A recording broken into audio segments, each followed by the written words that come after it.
Welcome to the 2025 San Diego Crew Classic. I'm Mark Rose, the president of the Crew Classic, and we're looking forward to an exciting, safe 52nd Crew Classic. I want to extend a special welcome to the Marines, our presenting sponsor for this year, in particularly for Lieutenant General Bobby Shea. Welcome. I also want to extend an invite to all the coaches who will be coming this weekend. Please attend the President's Dinner, which is Friday night from 4:30 till 7, also sponsored by the United States Marine Corps. It should be a fun time of tacos and beer. That's sponsored by Coronado, not the Marine Corps. And it should be a fun time for tacos and beer that night. So pack your flip-flops and plenty of sunscreen. The forecast is for sunny skies and light breezes. We should have a great weekend for racing. See you there. Now I'd like to introduce Miss Bobby Smith, the Executive Director. Bobby, take it away. Hello all, it's nice to see all of you. I want to take so I am Bobby Smith, the Executive Director of the San Diego Crew Classic. I'd like to take a moment to thank all of our sponsors, as you can see them listed here, but we want to take a special moment to thank our one of our primary sponsors this year, the United States Marine Corps. And on behalf of the United States Marine Corps, Lieutenant General Bobby Shea will be speaking. Something that I know all of us are interested in.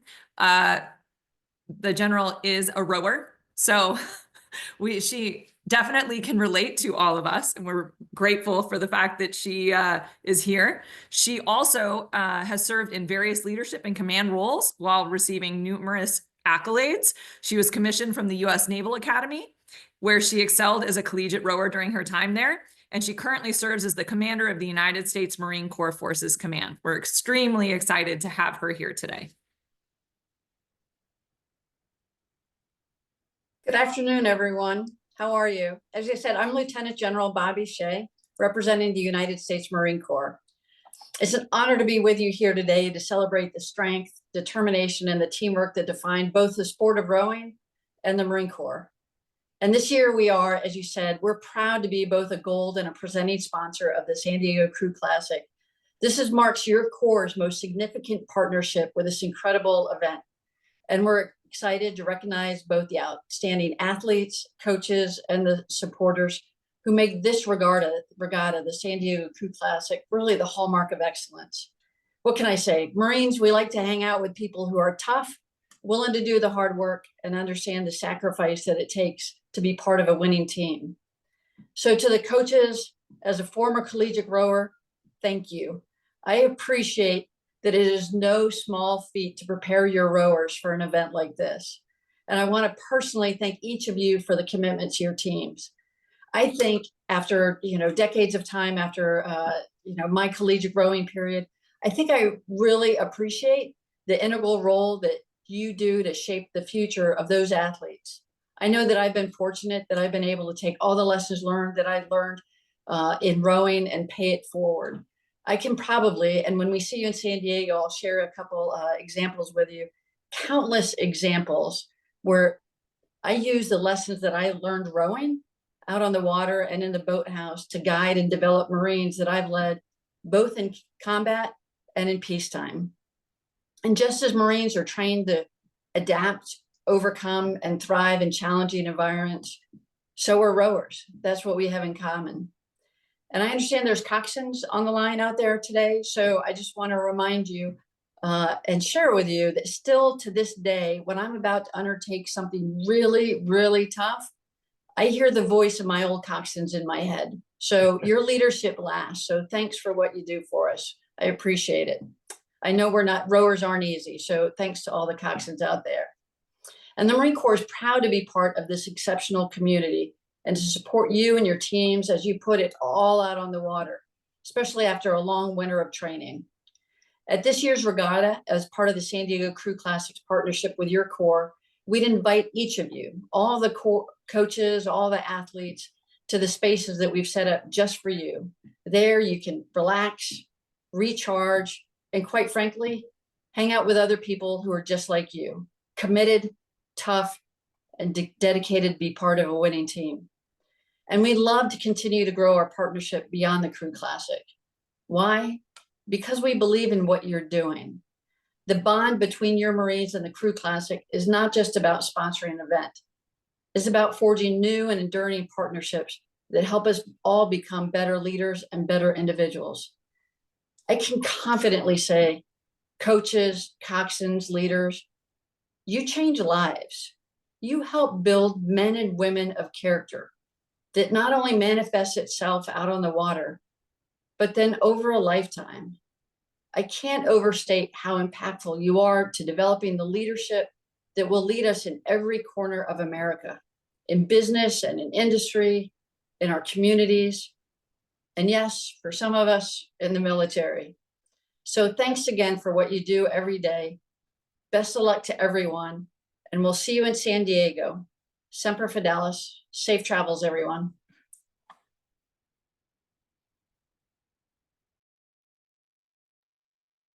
Thank you, General Shea. You have a great name, by the way. There's not a lot of Bobbies out there. Anyway, we also are happy, as General Shea mentioned, there will be a coaches lounge this year and an athletes lounge, both sponsored by the Marine Corps, and also the President's Dinner. And there's a Fit to Win workout on Friday morning at 9 a.m. It's really a warm-up. The idea is more like a mobility type exercise so that people can get ready to go on the water. It's not going to be a 6-mile run followed by body weight workout and pull-ups and things. It's just a light workout. So if anybody wants to just get mobilized before they go on the water, it's a great opportunity to do that. And it'll be over near the Jumbotron. Allison, I would love to know what my next slide is. All right, this is our agenda for today. I could bore everyone by reading it, but I won't. So we're going to be going over all of this. And since you'll see each slide, I'll just read those as we go along.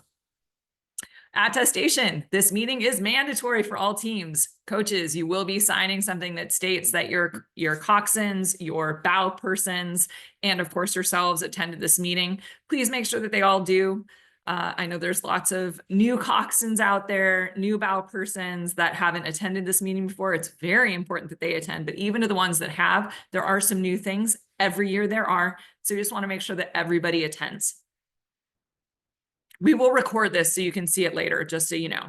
This is our 2025 schedule. It's been posted online. It is here. It was sent out in a newsletter for everyone. I'm just going to reiterate the things that are really important to everyone. Registration opens at noon on Thursday, and it runs until 6. Again, at 8 a.m. on Friday. Please do your best to get all of your registrations done by Friday evening. We're going to start calling people that have not picked up their packets.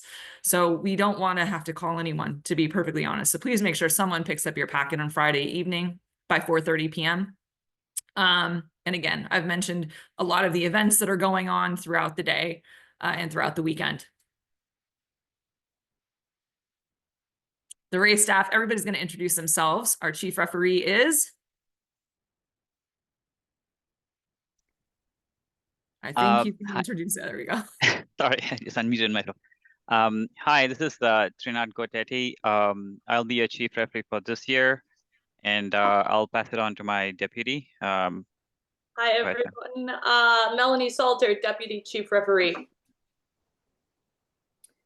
I'm Lex Switzer, the head beachmaster. Craig Down, the VP of Race Operations. And not joining us tonight are Russell Moore, our VP of Water Operations, Robert Lopez, VP of Shore Operations, Beth Kiernan, our volunteer coordinator.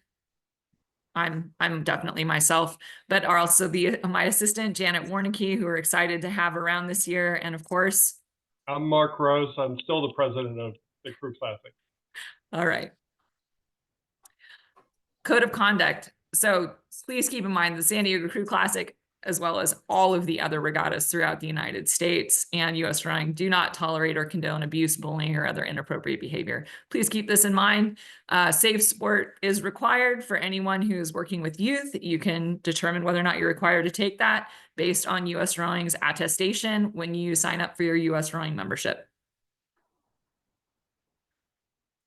When you arrive at the venue, please note, trailers may not arrive before Tuesday, March 25th at noon. And if they arrive that early, you do need to do it by appointments. Please contact our office.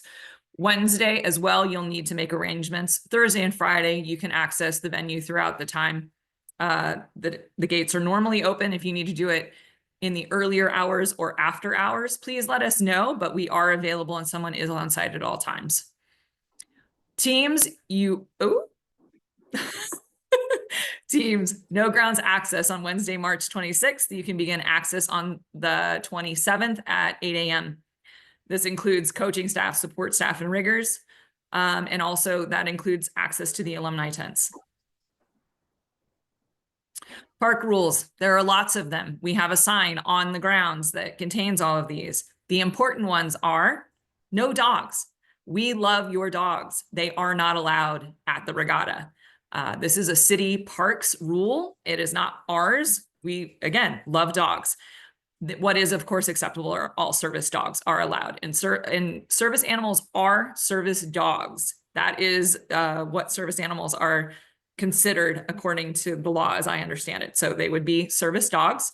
Also, no drones. Please note that if we find that your team does have a drone, we do reserve the right to assess you a penalty. So please don't have your drones out. And by the way, please put all of your questions in the Q&A. I just realized that they're popping up in the chat, which I appreciate. And thank you, Craig, for pointing out. Please put them in the Q&A and we will answer them at the end. I'm good. Parking rules. So the only area that we have any parking reserved for athletes is the yellow lot. Every team receives one pass. We do not guarantee parking with that pass. However, it is highly likely that you will have parking with that pass. But every team only gets one parking pass. This is a City of San Diego rule that has come about in recent years. Everyone may park in whatever spaces are available in the green or red lot. If you're not able to park in those, if there isn't parking available, you need to park in the parking on the other side of the North Ingram Bridge. And we'll show you where that is in a moment. Something to keep in mind, there are red curbs in the parking lots. I know we all know that red curbs mean do not park there. However, last year, people thought it didn't mean that. The City of San Diego is very nice to those people, and apparently there may be some that received tickets. Most did not. They will not be nice this year. So do not park if there's a red curb. That's just a normal rule. This is the parking map. So as I referenced, the yellow lot you can see is at the north end, along with the trailer lot. The green lot is the middle lot. It's where the main entrance is. And then the red lot, if you have any parents, for instance, that are volunteering, the volunteer entrance is down in the red lot, which is the southernmost lot. Additional parking, as I mentioned, it's available over the North Ingram Bridge. And when you turn into this parking, you turn into the middle near the south lot. You need to go to the north lot. If any of your parents or anyone parks in the south lot or the boat ramp lot, they will receive a ticket, and they did last year. So the city was not nice about those.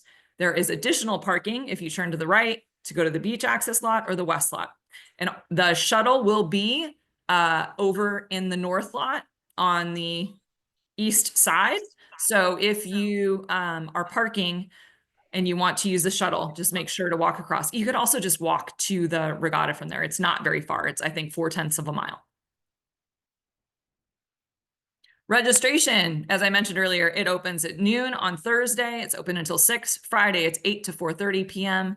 Please pick up your packet by 4:30 p.m. We are going to be calling people that have not picked them up. On Saturday and Sunday, registration is mostly open in case there is an issue in regards to a race that has not begun, so that you can make a lineup change, or if you have a medical issue and you have a medical substitution that's been approved. You'll also receive packets. They contain all the normal stuff.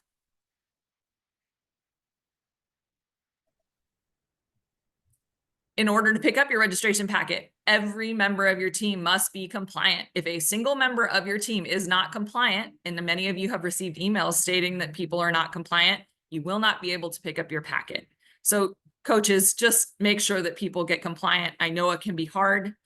I coached youth for 13 years. It can be very hard. However, get it done before you get to registration. It'll make your life and everyone else's life better. Last year, if you received a trophy, it is required to be turned in by noon on Friday. Coaches, if you sign a trophy out, you are required to return that trophy. You are the one who signed your name and you are the one responsible for that trophy. We have had people say, oh, we signed it out, but we're not responsible. That is not true. So make sure to get your trophies back to us. If you are not going to take them home, you are not going to be the one responsible for them, don't take them. Leave them with us.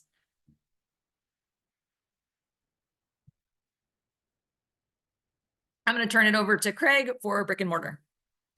Hey everyone, Craig Doan, your VP of Race Operations. And for the clubs that are wishing to be eligible for the brick and mortar designation in club events, all right, we need to have their materials submitted to the Crew Classic no later than Tuesday, March 25th at noon.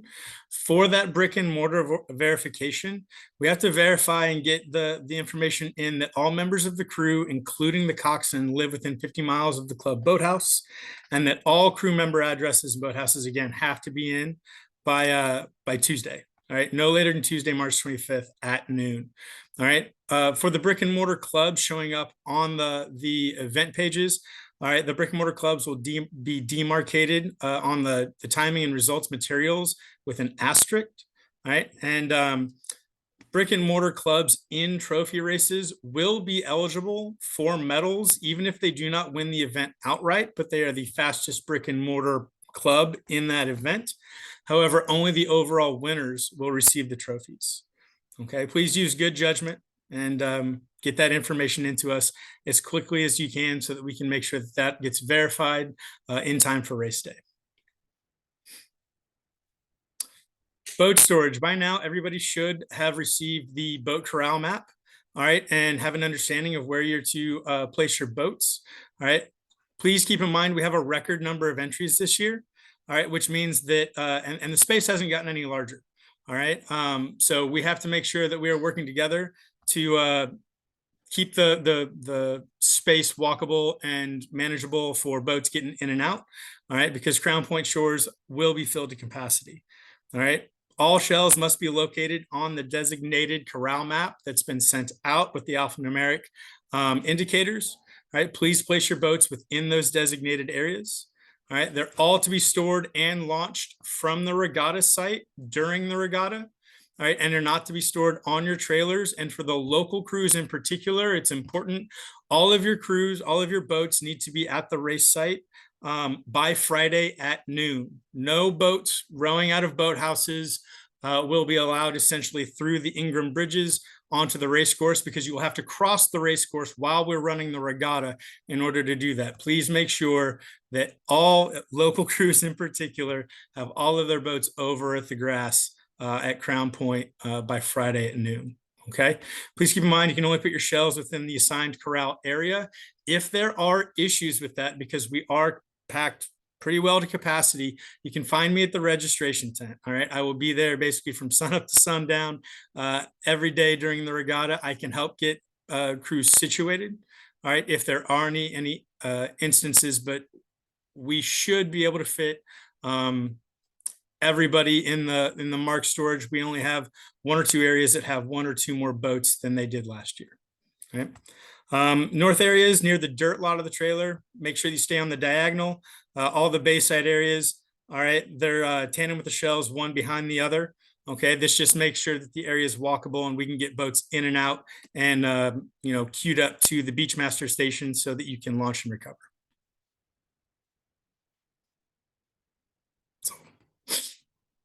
Okay. Here we've got the boat corral map again. You can see essentially everything is labeled. Your corrals are alphanumeric, so you should be able to identify where you're at on the grounds. Again, if there are any issues with being able to fit everything in there, please let me know. I will be at the registration tent, which is next to where the emergency aid is. You can see with the little cross towards the top center of the map there. It's right next to the Champions Pavilion. Please come and find me. I can help get you situated. And really quickly, I just want everybody to draw your attention to where all the areas are for the coaches lounge, which is right near the main entrance. Coaches, there's going to be a TV in there, chairs, should be a comfortable place, water, etc. The athlete lounge, that'll be actually more like pads so your athletes can stretch, do whatever they need to do, also water. And then, of course, the Fit to Win workout, which is over by the Jumbotron.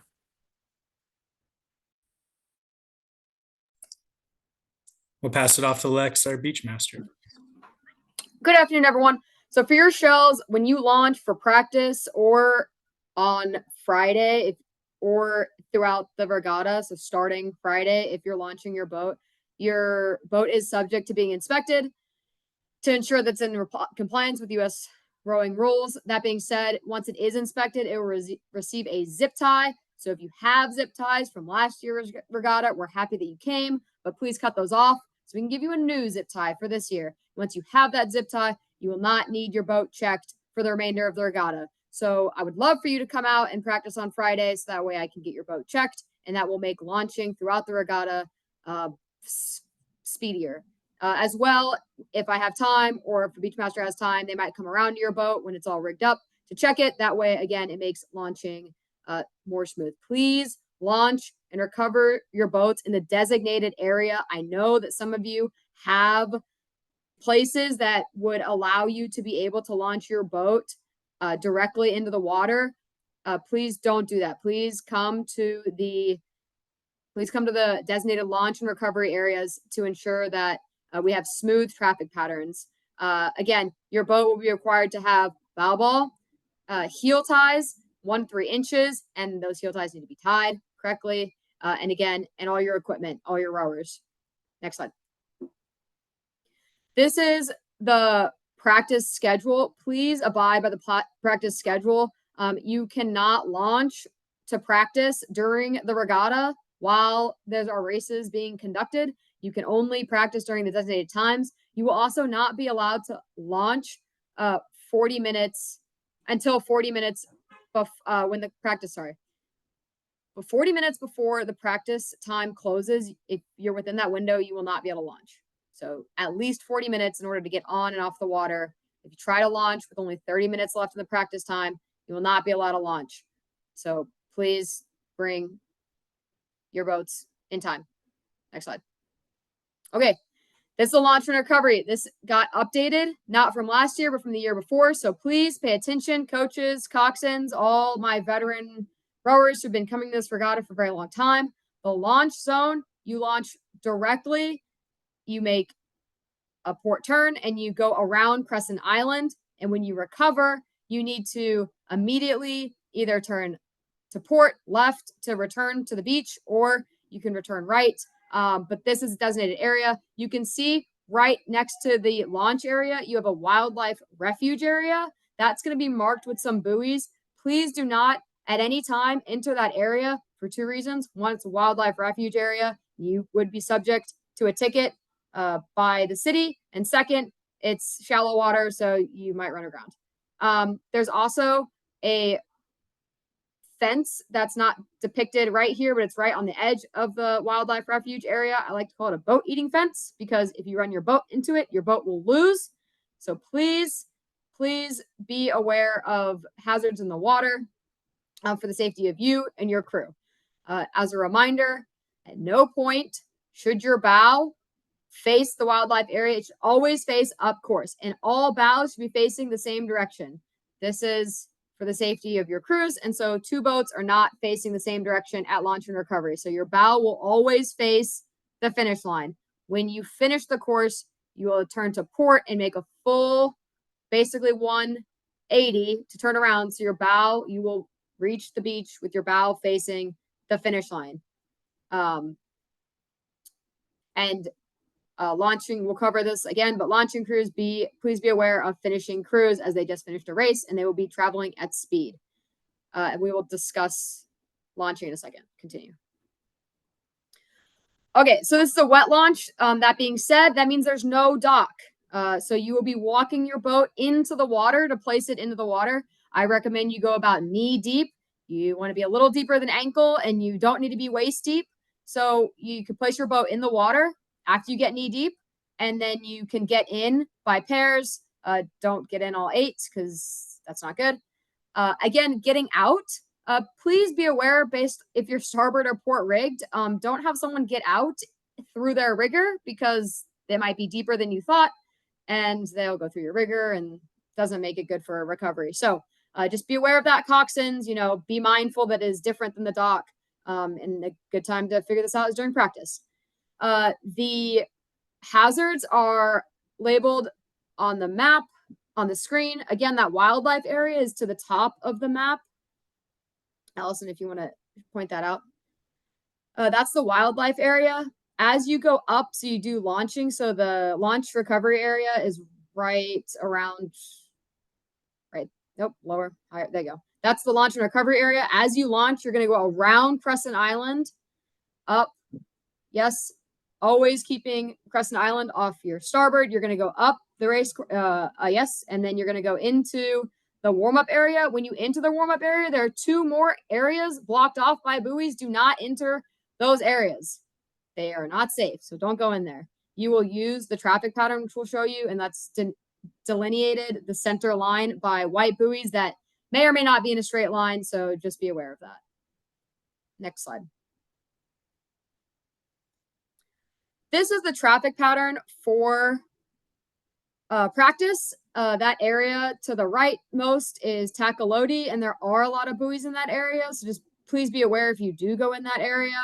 Be cognizant for my non-local teams. You can go up the race course and into the standard loop that's on the screen, and then you can utilize the race course. At no point should you be going up the race course in any lane, 0 lane, or otherwise, and you should never have be in between Crescent Island and the race course. Do not go between Crescent Island and the race course. Not if you're a local team returning your boat. Do not go between Crescent Island and the race course. It is unsafe. You could damage your boat, you could hurt your rowers, and you could get in a head-to-head collision with someone racing. And yes, the race course will be installed by Monday, March 24th. So you will be able to utilize it that week. Next slide. Traffic pattern from racing. Once you launch for your race and you go up the race course, there will be a check-in boat. Make sure you wave to that check-in boat. And then when you go up to the start area, there will also be another check-in boat, and you can in the warm-up area. Once you will then conduct your race, and it will go really well. Once you finish your race, you have 2 options. You can either turn to port and recover your boat, or you can turn to starboard and do a cool down lap. Either is fine. Just remember that when you are returning from that cool down lap, if you notice the pattern, you will see Crescent Island. Okay, so keep Crescent Island where it's supposed to be, and be cognizant of crews launching to not get in a collision. So just be aware of that as you're going. Next slide.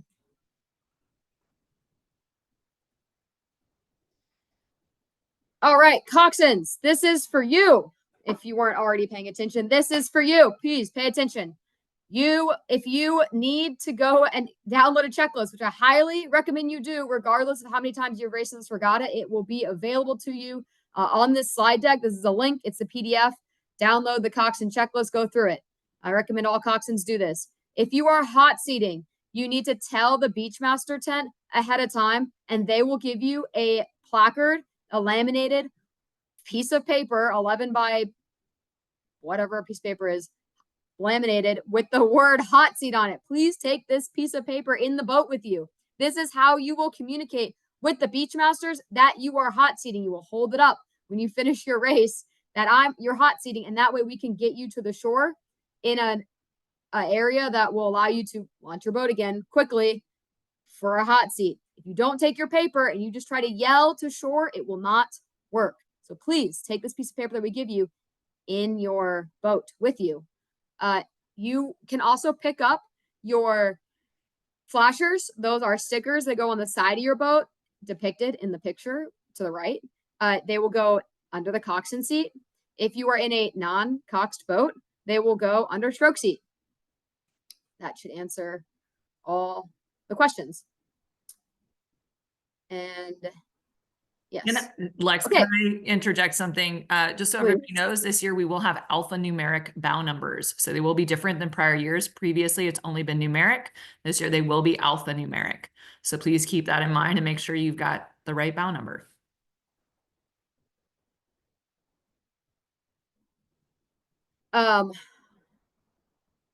Yes. Okay. Again, traffic pattern. You're going to go up you're going to launch and you're going to go up and you're going to check in with the boat around the middle. And there'll also be a check-in boat at the top. So please check in with both those boats so we can ensure that you are on the right path to going up to the start and you did not accidentally go into Takaloti, because then you wouldn't be going to the start. Know when your race is, Coxswains. It's your responsibility to know when your race is and know your race number. So please be on top of that. When you get up, you can enter the warm-up area in a clockwise pattern. And then go up to the start and conduct your race. I recommend you launch 45 minutes before your race. It's hot. It's San Diego. It's sunny. Bring water. No later than 45 minutes before your race. Next slide. Breakage. Okay, when you launch, and if you have an issue once you launch and you're on the water, please raise your hand to get the attention of one of the boats that are on the water, and they will assist you, and we will try to get equipment out to you.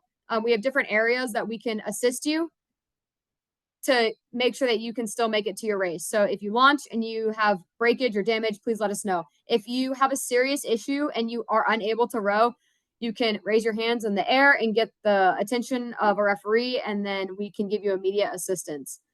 This is, again, it's wonderful weather and it's going to be really exciting. But sometimes, every once in a while in the afternoon, we have a little bit of wind.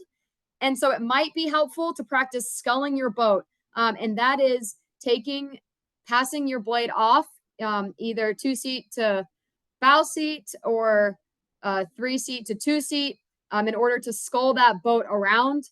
I recommend you do that before like the pooling of the teams. If you're already pooling teams, you should pretty much be aligned.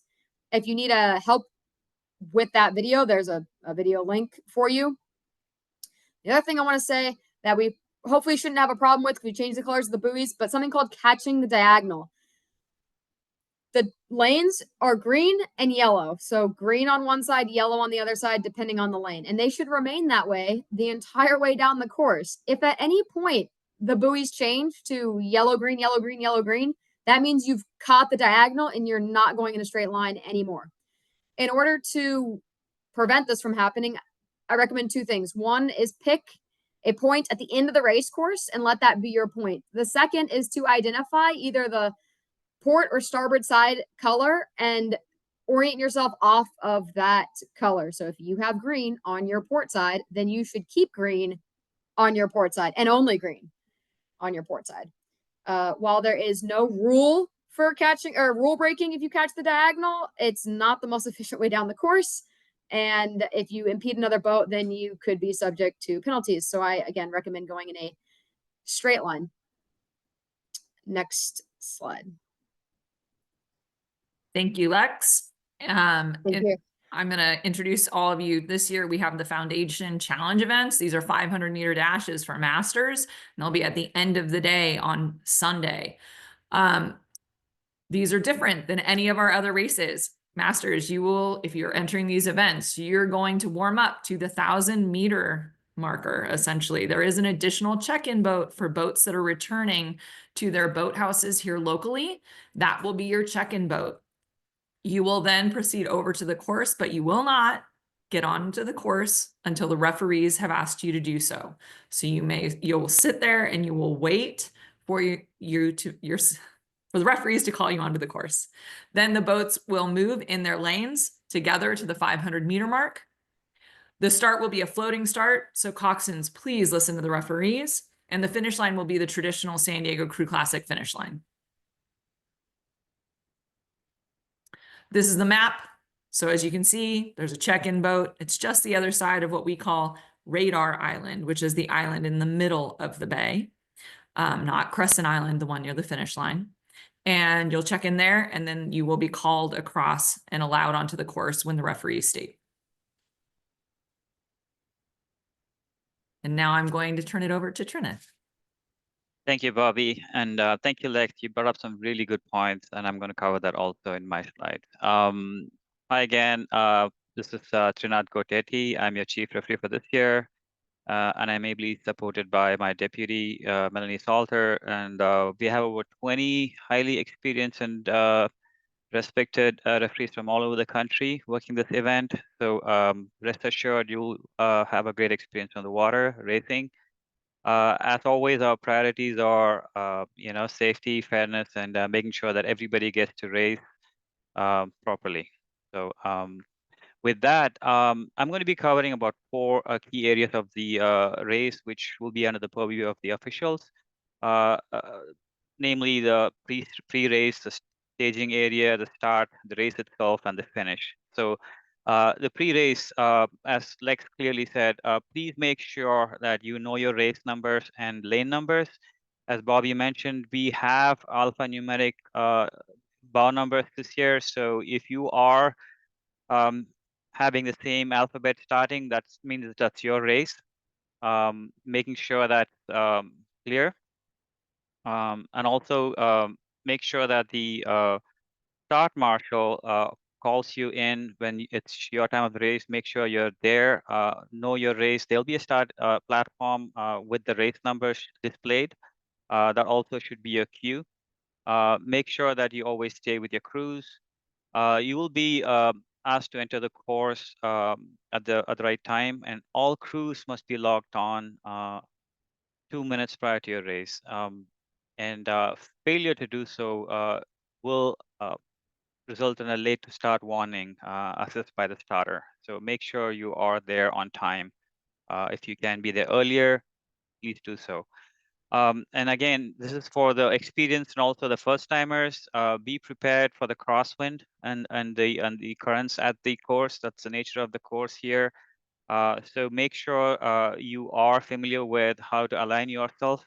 And if you can learn how to scull, if you don't know, please do so. The video that Lex had showed earlier in the earlier slide, that's a very good video. Please use that. Also, make sure you get your points in the towards the finish line as you align yourself. That's key. Now the start itself. We have a standard set of starting commands, the same thing everywhere. It is basically a starter will announce the crews by name. They will call attention, raise the red flag, have a variable pause. And again, variable pause is, it will differ from race to race. So that's very clear to understand. So no two races will have the same pause. Be prepared for that. And say go and drop the flag simultaneously. So when the flag moves, that means the race has started and you are to leave. There will be no lights, buzzers, or booths here. It's just flag and audible. If for some reason there's, weather or other circumstances that the starter deems that the standard starting procedures or the starting commands are not possible, then they will announce it will be a quick start, and they will go ahead with the start commands described above. If the crew starts before the movement of the flag, they are deemed to have had a false start. The race will be stopped, and the offending crew will be assessed a warning. Again, the first 100 meters are the start zone. If you experience a breakage, please do stop right away. Get the attention of the officials. And if required, the race officials may stop the race, but they will come over to you and would want to take a look at your breakage. Again, if you accept the start, that means you cannot contest that at the finish line. That's very important to know. So if you leave your 250 meters at the start, that means you are accepting the race. So once your ball crosses 100 meters, the race is active and accepted as fair. I said 250, it's 100 meters. My apologies. Next slide. So the race itself, one of the key things that Lex had brought up was catching the diagonal. This is very important. This is the unique nature of this course. I've raced here and I've also officiated quite a few years. I've seen many crews get caught into, experienced crews get caught into this. catching the diagonal is something which happens to all crews. Make sure that your buoy colors are the same. If you are catching yellow and green, that means you have caught the diagonal, as like slide said. So be ready. And if that happens, and if for whatever reason the referees will make sure they will communicate to the crews. They will announce the crews by name, raise the flag, and make sure that they will have you go. So make sure you follow the referee directions. And if it's a bow loader, please work with your crew members to make sure that the coxswain's attention is got, and then they can steer the boat in the right direction. White flag always is for that particular one crew. If it's a red flag, that is for all crews, which means the referee would like to stop the race. They will only raise the red flag if the race needs to be stopped.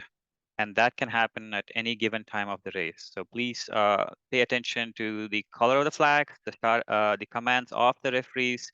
The sooner you heed to the commands, the better for all of us. Yeah, the flags will be used only on the race course. To make sure that the race is fair and safety. The last slide is basically the finish. So the finish is it's marked by the big orange buoys. Once the crews across the finish line, they should continue clearing the finish line area past, towards the recovery area. Please make sure you wait till you see the flag of the referee. A white flag usually signifies the race was fair and official. If for whatever reason you see a red flag, that means the race is, under review or under a protest or an objection.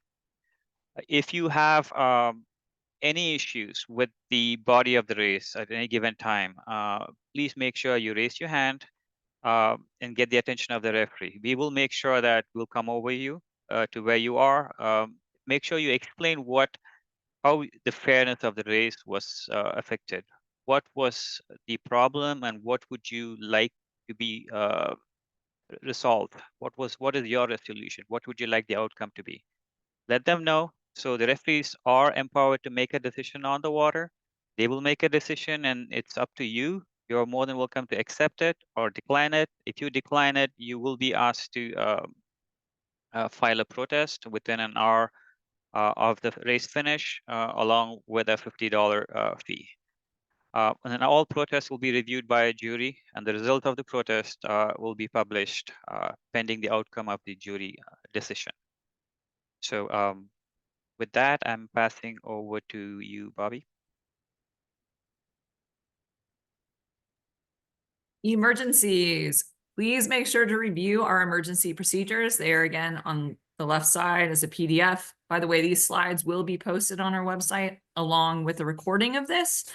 But please keep in mind that all medical emergencies must be checked by our medical personnel. Okay, so this means something happens on the water with your athletes, they must go to our first aid tent and be cleared by our medical personnel.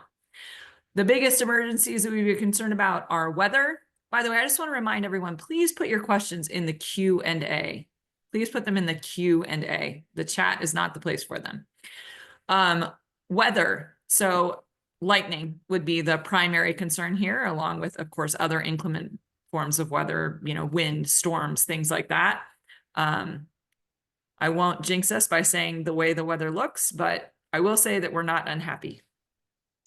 However, if lightning were to occur, essentially all crews are at any given time on the water, likely within 200 meters of shore. You should get off the water as soon as possible.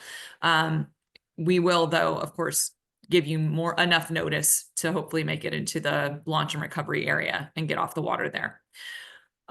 Medical emergencies, we have first aid staff that includes RNs, RNs, NPs, and doctors that are on site, along with EMS, ambulance, and lifeguards. They are there to support our athletes and competitors with any of their issues. And the first aid tent is located right next to the information tent or the registration tent that all of you coaches will be familiar with after Thursday or Friday when you pick up your packet. On the water safety concerns will be handled by our water operations team and referees. and they will let you know the safest course of action in regards to a medical emergency. In the absence of a safety marshal, Cox is an athlete, you should use your best judgment.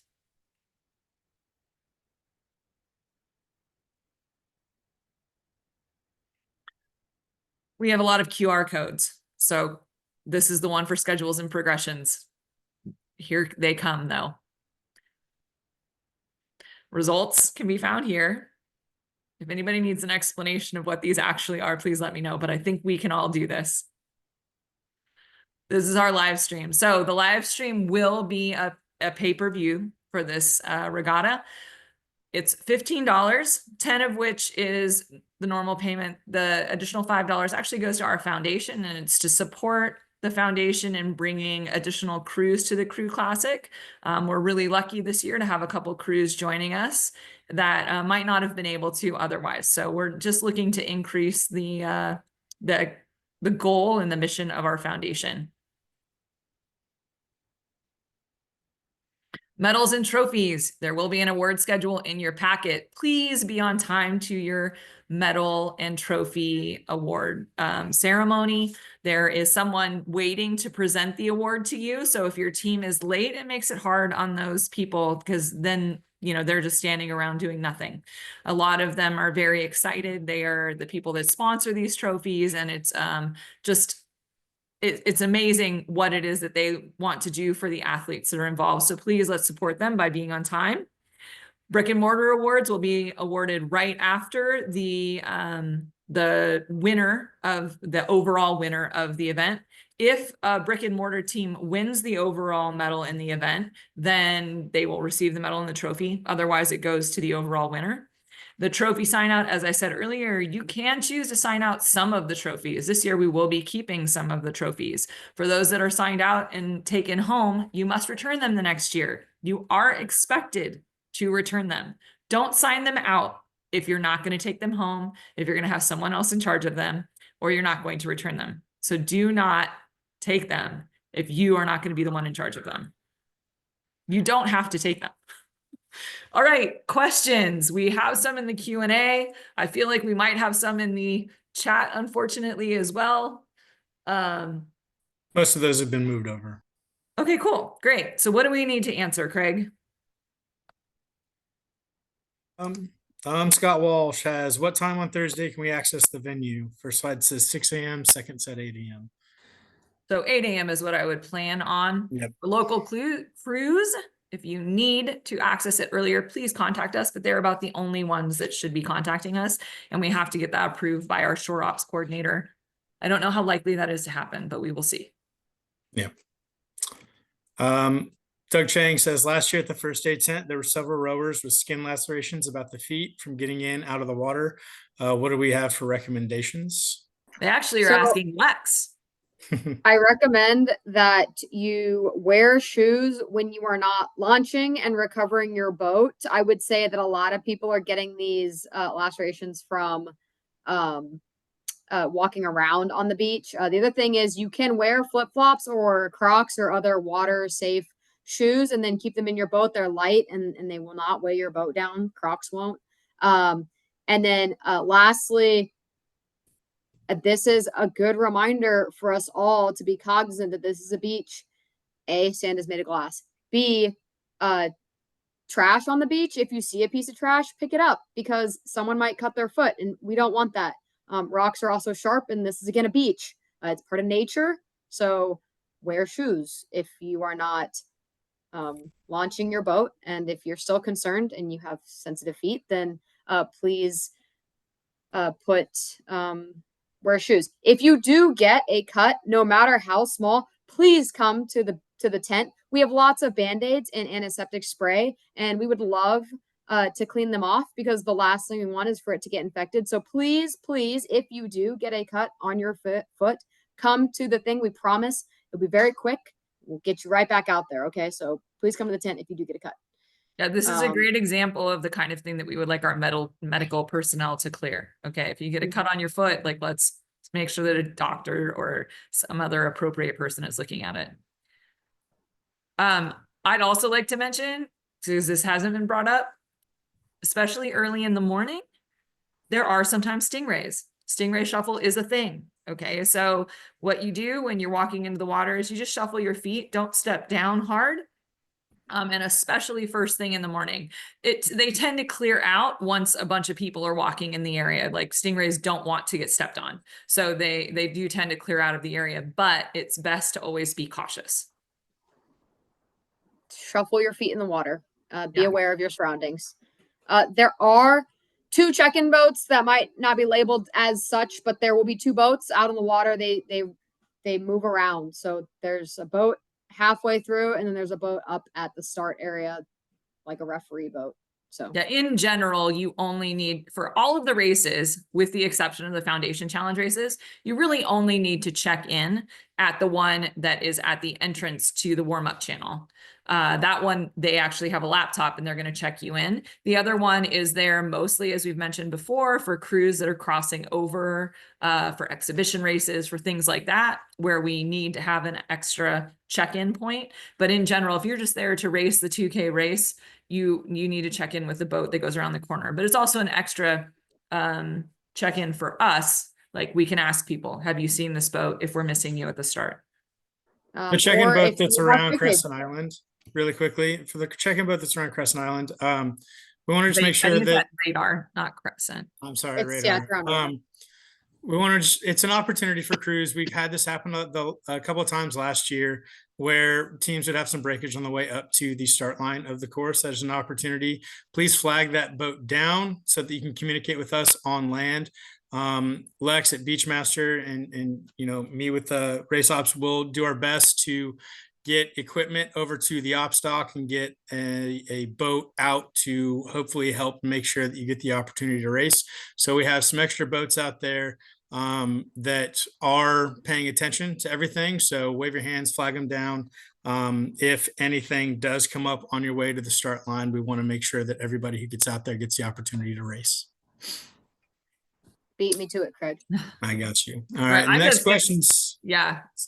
Next question, Yes. Susan Wills. Will the Jumbotron still be broadcasting during the foundation races? Yes, we're gonna broadcast all of the races, every single one of them.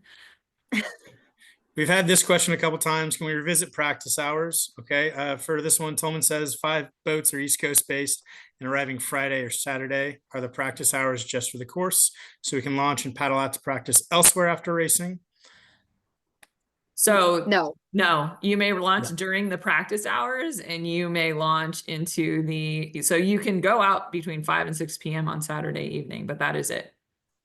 and you must launch from launch and recovery, regardless of what time it is during the regatta on Friday, Saturday, and Sunday. You must come through launch and recovery.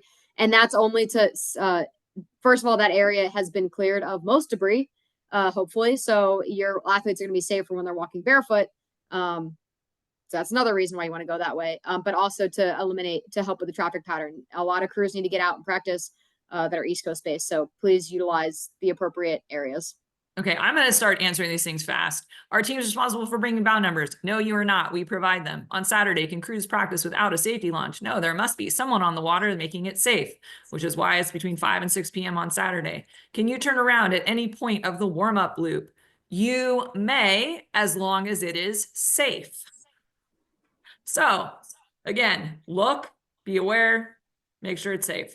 Will the starting line for the 500-meter races be approximately adjacent to Radar Island? No, that's about the 1,000-meter mark. So it's going to be farther down the course. It's marked. There's flags and you'll get called up there by the referees. So just listen to the referees. You'll be fine. What time of day is the current and wind from port side usually at its strongest? No clue. When it comes to current, that changes every day. And when it comes to wind, that also changes every day. In general here, the wind tends to come from the east towards the west in the morning, from the west to the east in the evening. When will lanes be sent out? Some of the lanes have already been posted. You just have to look them up. I think that we're waiting on the junior and the collegiate seatings. As soon as those are available, we will make it available to all of you. Will there be restrooms at the start line? Nope, they're at the finish line. When you put your boat out of the water, there's a bathroom, but there's definitely no bathrooms at the start line. Okay, what have I missed? Is there a 1,500-meter marker? Yes, there are markers every 500 meters for sure. I believe there's smaller markers every 250 as well. Can you turn around? All right. So I just answered that other one along with the 1500 meter marker. So I think that's it. Crushing it, Bobby. Is the finish line bathroom gender inclusive? All of our bathrooms are pretty much gender inclusive. So feel free to use whichever bathroom you want, but they're porta potties and they're all gender inclusive. That blows for our crews. I cannot help you with the fact that that blows. Thank you guys. So coaches can arrive at 8 a.m. Thursday to rig, but athletes cannot arrive until 12 p.m. to get the yellow wristbands and access. Yes, we aren't going to have anybody checking your boats until then. We might have somebody around 11 starting to check, but we just need to make sure that there are safety launches out there. We want to make sure that your athletes are safe. When it comes to the QR codes, again, we're going to be posting the slides from this. You can get everything there.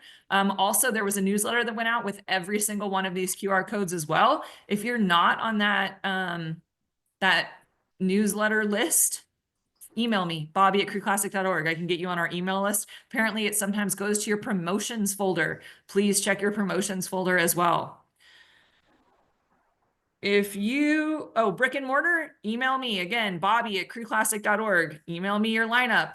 And make sure that your lineups are the addresses of your lineups, that their address matches in Regatta Central, because that's what we're checking to see that you send us addresses that are within 50 miles of your boathouse and that they match what is in Regatta Central. Should youth athletes be on the email list? Probably not. I would recommend that the coach be the one on the email list, and then they can forward my email.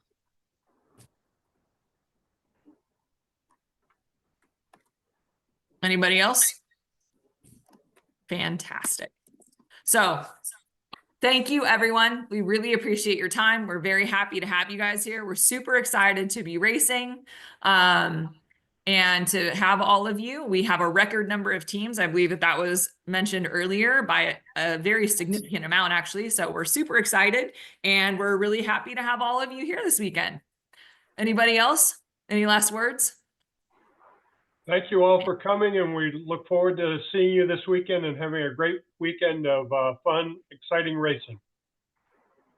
All right. Thanks all. Thank you, everyone.